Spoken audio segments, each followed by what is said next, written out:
Hi, it's Divyajyoti Mahapatra. Welcome to my channel DJM Physics. Students, today's topic is solid angle, which is a very important mathematical tool to be used in physics. Okay. Let us consider first a 2D structure, 2D one. Okay, let us circle one, and there is a arc of L. So this arc and this radius is L, R. So the arc subtends an angle theta here. Okay, that is a two-dimensional angle, and the relation between them can be written as this: theta equal to L by R. If we extend the same concept to a three-dimensional structure, like let it is a surface, okay, a surface area, then if all these from all these points, if we draw one line which are going to join at a point here, then I can tell that this total surface area is making an angle here, a three-dimensional angle here. That angle is nothing but the solid angle. Similarly, you can take an example of a sphere. Take a sphere, okay, and take a circular surface from the sphere. This part, okay, if you join all the points from the circular surface to the center, it will form a cone, okay, and that three-dimensional angle, this three-dimensional angle made by the cone at the center is known as a solid angle. Remember, this alpha shown here is the half vertical angle, that is a 2D angle, but here this omega is a solid angle, which is a three-dimensional angle. Let me just explain. Let us take a cone, okay, that this is a cone. What is a solid, what is a half angle here? See, this is a three-dimensional structure, but if you make it as a two-dimensional one, okay, like this, if you press it, it will become a two-dimensional one. In this two-dimensional structure, this angle, if this is the radius, okay, this radius means which is a line. The angle made by the radius at the apex or at the vertex is alpha, okay, and it is obviously a two-dimensional one because this angle is made by a line, that is the radius. Is it clear? This is the alpha angle, the half vertical angle, or if you take this angle, that will be the full angle at the vertex, that will also be a two-dimensional one, but that angle is made by this line, okay, 2r. Is it clear? Here the angle is made by the line, remember. Now, what is a three-dimensional angle, or what is a solid angle? See, now it is a surface, okay, this is a flat surface of the cone.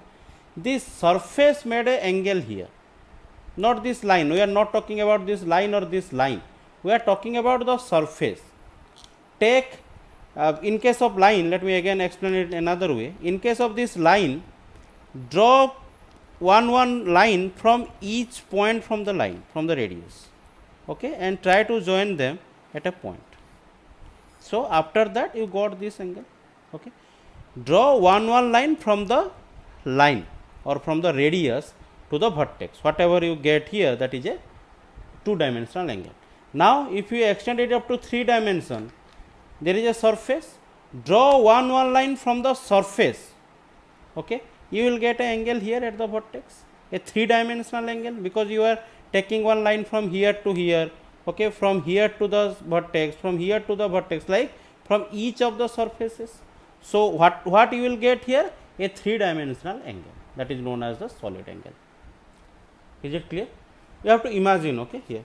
Now, like we are finding a relation between this arc and this angle theta equal to L by R, here also there is a formula, there is a relation, that is solid angle equal to the surface area divided by R square. This is the surface area, you have to find this area divided by this square. This length is R, okay, this square, if you will do R square, you will get the solid angle, okay, or in this case, this is the surface area, this is the radius, then surface area divided by radius square. This is the basic definition of a solid angle, okay. For different shapes, for example, if we will calculate for the sphere, okay, complete sphere, what will be the surface area for a sphere? 4 pi r square, okay. So if you put in this formula 4 pi r square divided by r square, you will get 4 pi. So for a complete sphere, the solid angle is going to be 4 pi. Okay. Similarly, in the next part, we will derive the surface area of a cone, and we will find the solid angle for a cone also. Is it clear? Now another point is there, unit of solid angle. Units of solid angle is steradian. Unit of a angle, a two dimensional angle is radian, and unit of a three dimensional angle, that is solid angle, is steradian. Okay. Now let us come to the next part.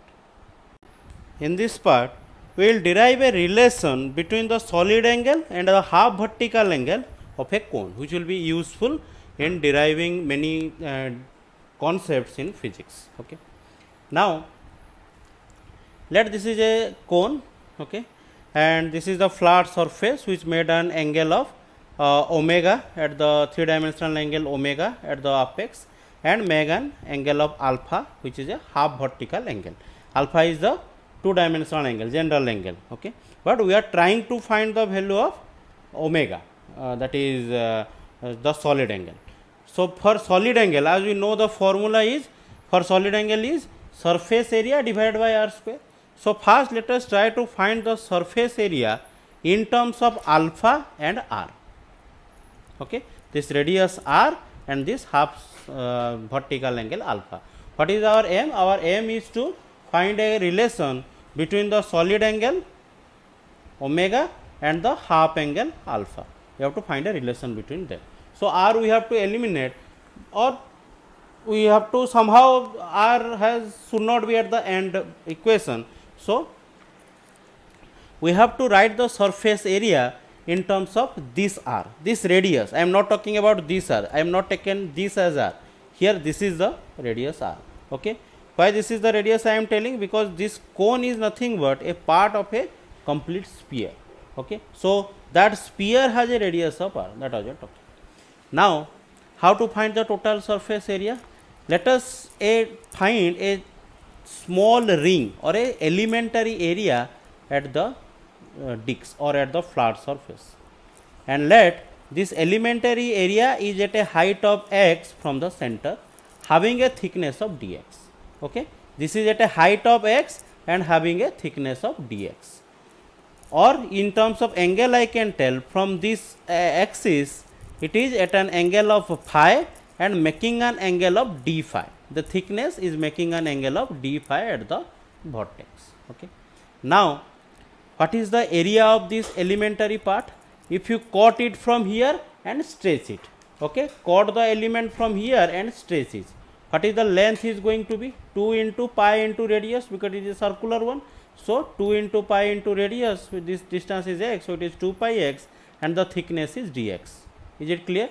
So what is the area of this small element? 2 pi x into dx. Okay.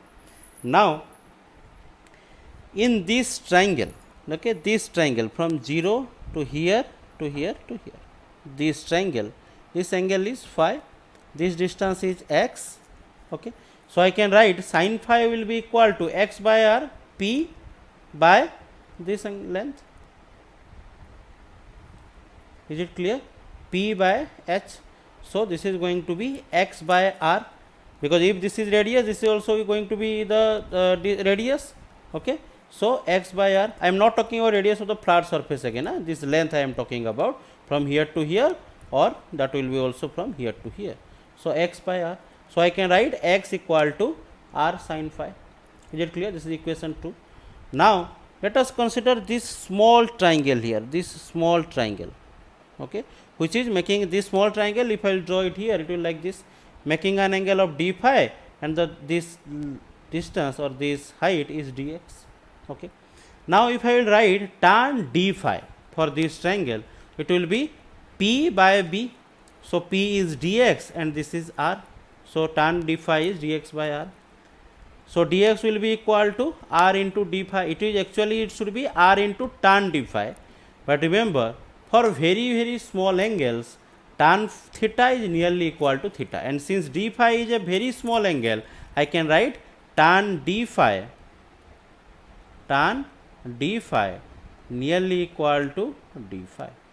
And you cannot use it everywhere, you can use it only when this angle is very small, and here it is d phi, a very small angle.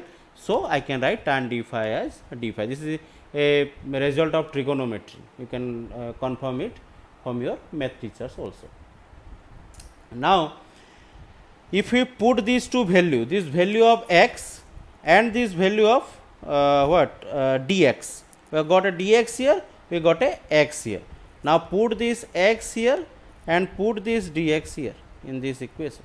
So in the first putting equation 2 and 3, this is equation 3, this is equation 2, putting in this equation, what we will get? Dx equal to 2 pi into x, in place of x put r sin phi, so 2 pi r sin phi into dx. Here it was dx, so in place of dx put r d phi.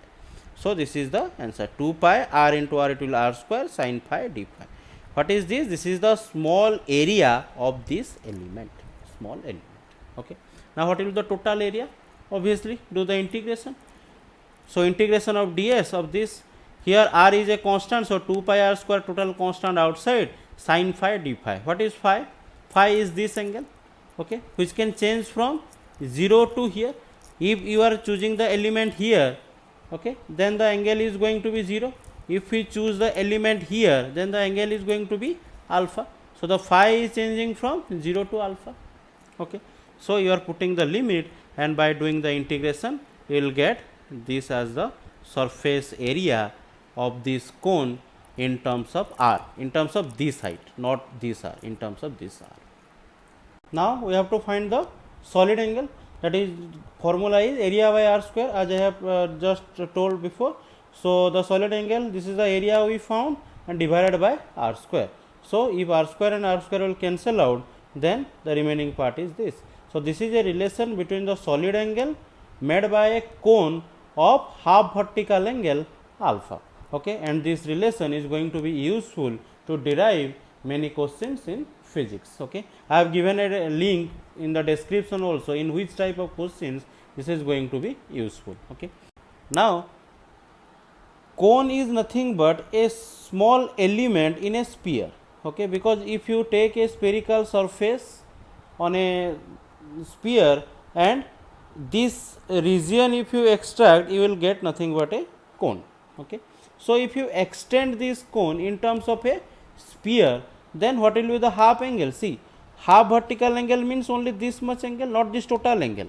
So if you extend it into terms of a sphere, then the half vertical angle you are going to get is this much, that is 180 degree. Remember, I am not talking about this total angle, I am talking about half angle.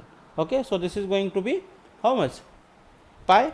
So if we put this formula, in this formula if we put alpha equal to pi, we will get the solid angle made by a sphere also. We have already done that, the sphere makes an angle of 4 pi, just I am trying to derive it in another way. So put alpha equal to pi in this formula and you will get the solid angle made by a sphere at its center. So omega equal to 2 pi 1 minus cos pi is minus 1, so you will get phi equal to 4 pi. Okay, so this is the angle subtended by an sphere at its center. Is it clear? So check the description for use of these equations.